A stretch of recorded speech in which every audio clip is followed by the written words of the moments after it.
حسن يا رب لنا الخلقا طهره فلا يهوي نزقا. Assalamualaikum warahmatullahi wabarakatuh. Adik-adikku kelas 10 Madrasah Aliyah yang berbahagia, pada bab 2 KN1 kelas 10 untuk SMA, SMK dan Madrasah Aliyah. Adapun pada bab 2 ini yang kita bahas adalah memahami peranan ulama dalam dakwah Islam Ahlussunnah wal Jamaah. Memiliki kompetensi dasar: 1. Menjelaskan peranan ulama dalam dakwah Islam Ahlussunnah wal Jamaah. 2. Menjelaskan metode dan sarana ulama dalam dakwah Islam Aswaja. 3. Meneladani pola pikir dan perilaku ulama dalam dakwah Islam Ahlussunnah wal Jamaah. Peranan ulama dalam dakwah Islam Ahlussunnah wal Jamaah, kita berawal dari sebuah teori masuknya dulu. Jadi sejarah awal masuknya Islam ke Indonesia itu setidaknya ada 3 teori. 1. Teori India. 3. Teori Cina. Dan teori Arab atau Timur Tengah. Nah, dari ketiga teori ini yang paling masyhur adalah teori Arab, yaitu dakwah Islam di Indonesia yang dibawa oleh Arab atau Timur Tengah. Sebagaimana dikemukakan oleh Sir Thomas Arnold bahwa mustahil mengetahui kapan masuknya Islam ke Indonesia, akan tetapi diperkirakan Islam masuk ke Indonesia dibawa oleh pedagang Arab pada abad ke-7 Masehi atau abad ke-1 Hijriah. Semasa dengan aktivitas perdagangan yang luas dengan Timur Tengah yang dilakukan oleh orang-orang Arab. Sebagaimana ahli sejarah telah menyepakati seperti Hamka, Zainal Arifin, Alwi Shihab, Al-Hashimi, mereka mengatakan bahwa Islam itu masuk ke Indonesia dibawa oleh pedagang Arab pada abad ke-7. Juga dikatakan di dalam Hikayat Raja-Raja Pasai bahwa Islam masuk ke Indonesia itu salah satunya membawa adalah Syekh Ismail dari Makkah datang ke Samudra Pasai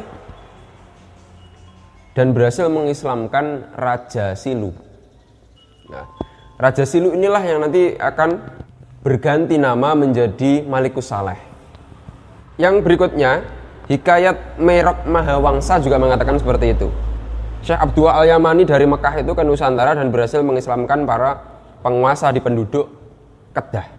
Juga disebutkan dalam historiografi lokal di Aceh, dituturkan bahwa seorang mubalek yang profesional dari Arab itu bernama Syekh Abdullah Arif berhasil mengislamkan penduduk setempat. Nah, terkait dengan para dai yang menyebarkan Islam ke Indonesia itu, pertama-tama yang disebarkan yaitu tentang aliran tasawuf. Jadi mereka menyebarkan torekot-torekot mereka. Nah, para ahli tasawuf ini juga mengawini putri raja sehingga mereka memiliki keturunan-keturunan berdarah biru. Keturunan berdarah biru inilah yang memiliki pengaruh nantinya. Nah, tidak hanya mubalek dari luar yang menyebarkan agama Islam, tapi juga orang-orang pribumi pun, orang-orang Indonesia juga menyebarkan Islam, memiliki peranan besar. Seperti di Jawa itu ada namanya Wali Songo, Sunan Bonang, Sunan Derajat, putra Sunan Ampel dari perkawinan dengan Nyai Ageng Manila, putri dari Aryo Tejo. Sunan Giri, putra Maulana Ishak, berhasil mengawini dengan seorang putri kerajaan Blambangan Banyuwangi. Sunan Kalijogo, putra Raden Sahur, Tumenggung Wilotikto, Bupati Tuban. Sunan Kudus, putra Raden Usman Haji yang bergerak Sunan Ngudung. Sunan Muria, salah seorang putra Sunan Kalijaga, dan banyak lagi.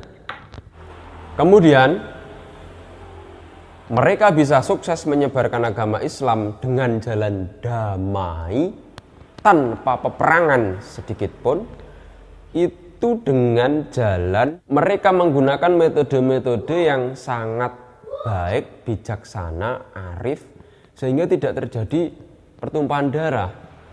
Nah, metodenya yang dipakai yaitu menyesuaikan tempatnya. Jadi secara konteksnya di situ apa kesukaan masyarakat dilayani dulu. Nah, setelah terpikat dengan tentunya dengan para wali dulu itu kan memiliki karomah-karomah yang selalu berhasil mengungkuli kedikdayaan para petinggi-petinggi setempat. Seperti itu. Nah, jalan dan metode caranya apa ya toh yang dilakukan dulu? Satu, mendirikan tempat-tempat ibadah seperti surau, langgar ya, masjid. Itu selain untuk ibadah, sholat juga digunakan untuk menuntut ilmu. Yang kedua, mendirikan lembaga pendidikan.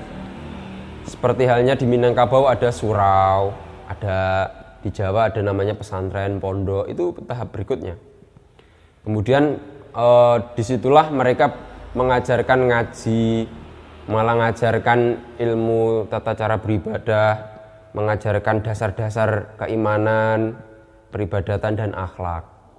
Dan juga untuk pengkaderan mereka mengajarkan ilmu-ilmu seperti ilmu kitab kuning, ilmu membaca kitab, nahwu dan sebagainya, akidah, tafsir, tata bahasa Arab dan sebagainya. Mereka juga menggunakan metode hafalan seperti itu. Seperti yang diterapkan sekarang, hafalan alfiyah, hafalan kitab-kitab dan sebagainya. Kemudian yang ketiga, menjadikan unsur tradisi dan budaya lokal sebagai media. Contoh, di Jawa ada kesenian wayang, mereka menggunakan wayang, Sunan Kalijogo. Di Aceh ada tari, mereka menggunakan tari saman untuk maulud dan sebagainya. Itu semuanya sarana dakwah. Menulis cerita dan membuat model permainan seperti halnya lagu Lirilir, itu kan tembang dakwah itu. Lagu Turi Putih. Nah, lagu Turi Putih itu ternyata juga turi putih ditandur ing Kebun Agung. Kebun Agung itu ternyata adalah uang itu adalah akan mati ditandur di kuburan. Mbok kira kembangnya apa? Setelah ditandur, mereka akan tukul sesuai dengan amalnya ketika di dunia. Nandur jagung bakal tutur jagung, nandur kebaikan akan tukul kebaikan, berbuah surga. Ternyata itu. Kemudian bagaimana kita sebagai generasi muda yang sudah diajari dan dididik, ditempa di madrasah masing-masing, diajari ke-NU-an, diajari kearifan, diajari ahlu sunnah wal jamaah, tentu kita harus meniru pola pikir ini agar dakwah kita nanti selalu damai, tidak didik menyalahkan, tidak didik angkat senjata, tidak mau manut, diperangi, didemo, jangan. Nah, maka harus menggunakan metode-metode yang sesuai.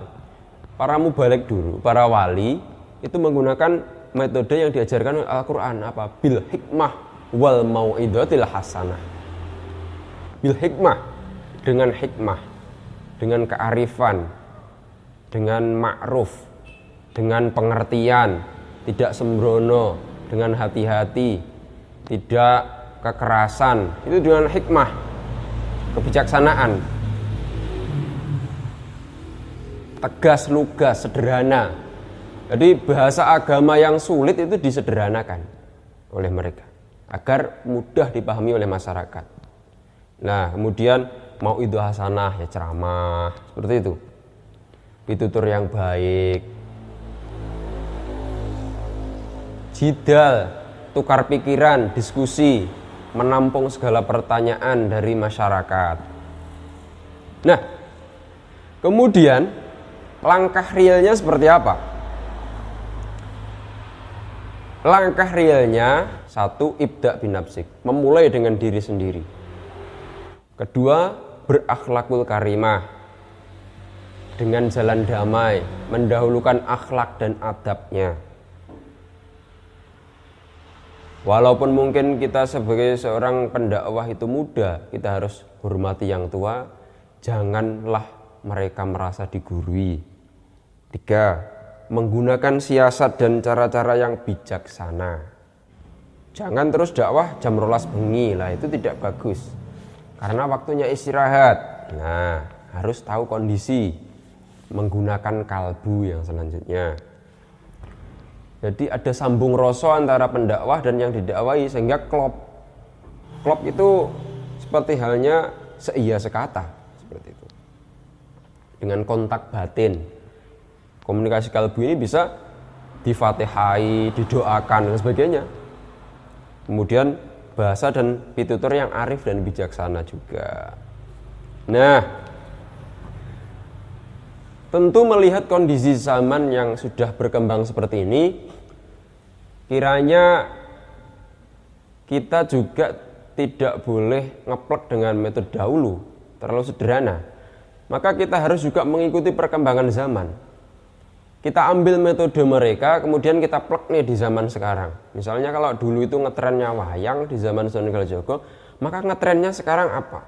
Ya, seperti kalau ngetrennya sekarang di kalangan kaum muda, permainan, game, dan sebagainya, itu bisa jadi wahana, bisa menjadi wayangnya. Dulu ada gamelan, sekarang ada musik rock, pop. Nah, itu bisa digunakan dakwah. Kalau dulu ada tembang, sekarang bisa membuat lagu. Dulu ada namanya dolanan cirak dan sebagainya, sekarang Mobile Legends juga bisa digunakan. Jadi sarana wayang di era Kalijogo di zaman sekarang bisa menjadi Mobile Legends, bisa menjadi apa dan fasilitas yang lain dan hiburan yang lain. Melawak bisa jadi dakwah dan sebagainya.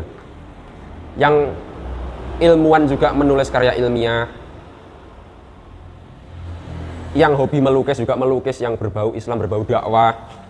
Yang hobinya pementasan dan penayangan media audiovisual juga menggunakan sarana YouTube, video, membuat film, membuat drama, dan sebagainya. Dengan perbuatan, lah ini yang penting. Dakwah dengan perbuatan ini bilhal, menjenguk yang sakit, menyantuni fakir miskin. Karena kemiskinan itu dekat dengan kekufuran.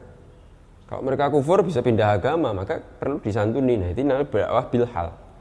Ini bisa menjadikan nanti tumbuhlah sifat-sifat terpuji seperti sikap ta'awun, tolong menolong, tarohum, saling menyayangi, hablum minan nas ini, tadolmun, saling mendukung, tanasuh, saling menasihati.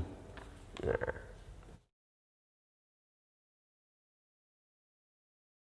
Dapat disimpulkan bahwa kedatangan Islam di Indonesia itu ada 3 teori yang dikemukakan. 1, teori India, Cina, dan Arab. Namun para ahli sejarah menyepakati, dan juga ini sudah menjadi kesepakatan yang kondang, bahwa Islam datang itu dari Arab, dibawa oleh pedagang Arab. Mereka mengawini para putri raja sehingga menelurkan garis keturunan berdarah biru. Kemudian metode-metodenya juga mendirikan tempat ibadah, surau, langgar, dengan cara menjadikan unsur budaya lokal dan sebagainya tadi. Mereka yang bisa kita teladani dari mereka adalah dakwah dengan bil hikmah wal mau'izatil hasanah. Berdakwah itu disesuaikan dengan keadaan kita. Kita tukang ngarit juga berdakwah ketika nanti bertemu misalkan di ladang, kita di sekolah kita berdakwah melalui mengajar, di pasar berdakwah melalui dagangannya, menjadi seorang ilmuwan berdakwah dengan karya ilmiahnya, menjadi seorang seniman dakwah dengan seni. Itulah kalau kita bisa menggunakan profesi sebagai sarana dakwah, kita insya Allah sudah termasuk mengikuti pola dan juga metode yang digunakan oleh orang-orang terdahulu dalam menyebarkan agama Islam di Nusantara. Semoga bermanfaat. Wallahul muwaffiq ila aqwamit thoriq. Assalamualaikum warahmatullahi wabarakatuh.